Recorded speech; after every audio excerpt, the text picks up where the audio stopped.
Long before Halloween became a night of costumes and candy, it began in the cold, misty hills of ancient Ireland.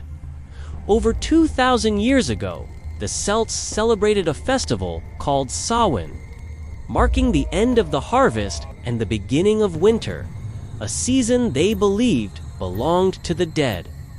They thought that on one night every year, the veil between the living and the dead grew thin, allowing spirits to cross into our world. Families lit huge bonfires to guide friendly souls home, and they wore animal skins and masks to hide from evil ones. It wasn't a party, it was a night of fear, fire, and faith. When the Romans conquered Celtic lands, they blended their own festivals with Samhain, one honoring the dead and another celebrating Pomona, the goddess of fruit. That's where the tradition of apples, and maybe even bobbing for them, began. Later, when Christianity spread through Europe, the church tried to erase pagan rituals. They didn't destroy Samhain. And that's how the word Halloween They renamed was it born. All Hallows Eve, giving us the word Halloween. But the old beliefs never really disappeared. People still left food out for spirits, lit candles for the dead, and feared what might come knocking at their door after midnight. Centuries later, Halloween crossed the Atlantic with Irish immigrants escaping the potato famine in the 1800s. In America, the old traditions mixed with new ones. Pumpkins replaced turnips for carving lanterns. Ghost stories, parties, and trick-or-treating started to take shape, but not everyone liked it.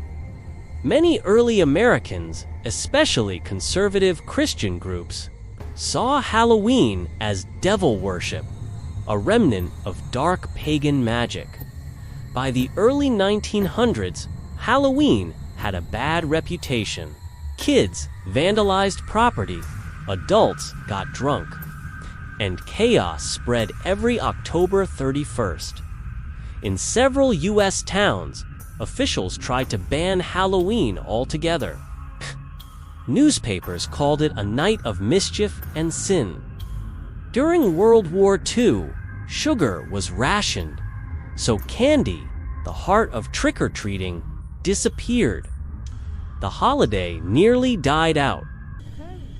But after the war, when families looked for ways to rebuild community and joy, Halloween came back to life.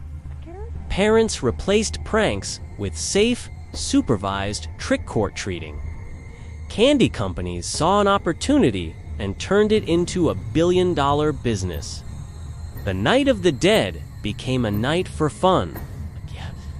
Behind the masks and glowing pumpkins, the echoes of Samhain still whisper. Every flickering candle and carved face carries a shadow of those ancient fires. The idea that, for one night, the line between the living and the dead fades, that hasn't changed in 2,000 years. So the next time you walk past a jack-o'-lantern or hear a ghost story on Halloween night, remember, you're taking part in one of humanity's oldest traditions, born in darkness, feared by the church, nearly banned in America, and still haunting the world today.